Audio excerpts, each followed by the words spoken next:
ছোট করে গুপ্ত একটি শব্দ লেখা হয়েছিল, তাতেই বাংলাদেশের একটি ছাত্র সংগঠনের গায়ে জ্বালা ধরেছে, আগুন ধরেছে। কেন ধরেছে আমরা জানি না।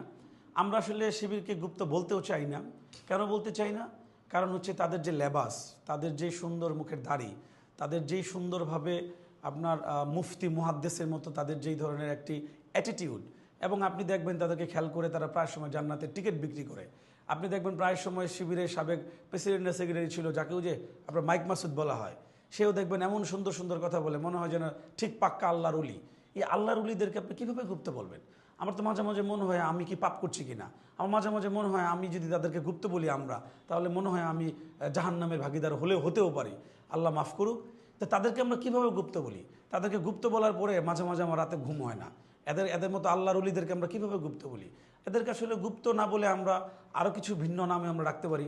এদেরকে আমরা গিরগিটি বলতে পারি, টিকটিকি বলতে পারি, তেলাবোকা বলতে পারি, এরকম কিছু শব্দ দিয়ে আমরা তাদেরকে আসলে ডাকতে পারি। তো আপনি একটা জিনিস খেয়াল করবেন, তাদেরকে আমরা গুপ্ত কেন বলি?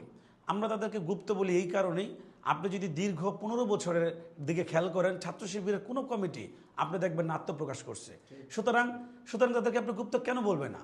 আপনারা যদি একটু খেয়াল করে দেখেন, ঢাকা বিশ্ববিদ্যালয়ের বর্তমান যে আপনার ভিপি, এটা নীলক্ষেতের ভিপি বলা হয়, সবাই আমি বলি না, মানুষ বলে, ছাত্র জনতারা বলে, এই নীলক্ষেতের ভিপি আপনি দেখবেন যে উনি প্রায় 7-8 বছর ছাত্রলীগের সাথে সম্পৃক্ত ছিল। ওনার অসংখ্য এবং অজস্র আপনার মিটিং, ছাত্রলীগের সাথে মিটিং মিছিলের ভিডিও ছবি ভাইরাল হয়ে রয়েছে, ফেসবুকে আছে, ইউটিউবে আছে। সুতরাং আপনার যারা সাদিক কায়েম আপনার একটা ঢাকা বিশ্ববিদ্যালয়ের একটা হলের ছাত্রলীগের প্রেসিডেন্ট প্রার্থীও ছিল। সুতরাং আমরা কি দেখলাম, 5ই আগস্টের পরে হঠাৎ করে ছাত্রলীগের এই নেতাকে আমরা দেখলাম শিবিরের ঢাকা বিশ্ববিদ্যালয়ের তৎকালীন সভাপতি হিসেবে আবির্ভাব হলো।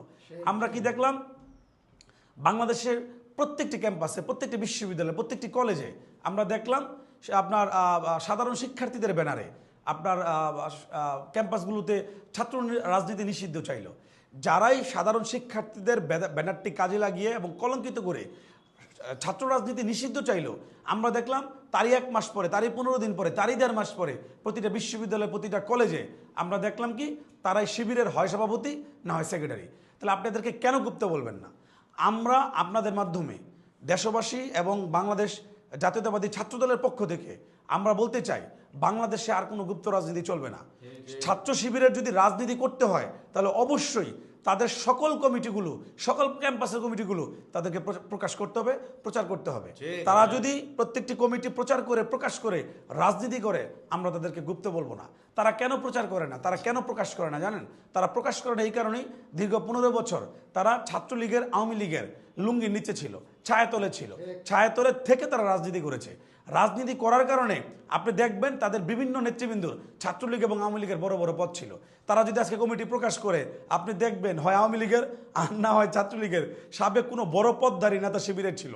এমনও হতে পারে ছাত্রলীগের সাবেক কোনো প্রেসিডেন্ট সেক্রেটারি শিবিরের প্রেসিডেন্ট সেক্রেটারি। সুতরাং তাদের এই দৈন্যদশার কারণে তারা এগুলো প্রচার করে না, তারা প্রকাশ করে না। আর অপর প্রান্তে আপনি খেয়াল করে দেখুন, বাংলাদেশ জাতীয়তাবাদী ছাত্রদল 15.5 বছর ফ্যাসিবাদের আমলে বুক চেতিয়ে লড়াই করেছে এবং সব জায়গায় তারা প্রকাশ করে নিজেরা রাজনীতি করেছে। আমরা রাজনীতি করেছি, আমরা তো গুপ্ত ছিলাম না। তাহলে আপনারা গুপ্ত থাকলে আপনাদেরকে কেন গুপ্ত বলবো না? একজন চোর যদি চুরি করে, তাহলে তাকে আমরা কি বলবো? হুজুর বলবো না চোর বলবো? সুতরাং যারা গুপ্ত ছিল তাদেরকে তো আমরা গুপ্তই বলবো। আপনারা আপনাদের সকল কমিটি প্রকাশ করবেন, আপনারা সকল কমিটির সম্মুখে আনবেন, জনগণ সিদ্ধান্ত নিব আপনারা কি রাজনীতি করতে পারবেন ক্যাম্পাসে না করতে পারবেন না। জনগণ সিদ্ধান্ত নিব, ছাত্র জনতার সিদ্ধান্ত নিব, আপনাদেরকে গুপ্ত বলবে না আপনাদেরকে গুপ্ত বলবে না।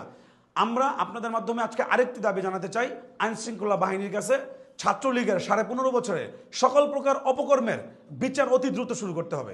ছাত্রলীগের বিচার শুরু হলে আপনারা দেখবেন ছাত্র শিবিরের অনেক বড় বড় নেতা, ছাত্র শিবিরের সাবেক প্রেসিডেন্ট সেক্রেটারি, ছাত্রলীগের সেই অন্যায়, অবিচার, লুণ্ঠন, ধর্ষণ এবং হামলা মামলার আপনার শাস্তির আওতায় ছাত্র শিবিরও আসবে, কারণ ছাত্র শিবির তখন ছাত্রলীগ ছিল। সুতরাং এদের বিচারের আওতায় আনলে আপনি দেখবেন অর্ধেক ছাত্র শিবিরের নেতৃবৃন্দ জেলখানায় রয়েছে, তারা রাজনীতি করতে পারবে না। সুতরাং আমরা চাই ছাত্র শিবিরের প্রত্যেকটি কমিটি তারা অতি দ্রুত অবিলম্বে তারা প্রকাশ করবে এবং তারা সামনে নিয়ে আসবে। শুধু বর্তমান কমিটি না, দীর্ঘ 15 বছরের কমিটি তারা সামনে নিয়ে আসবে।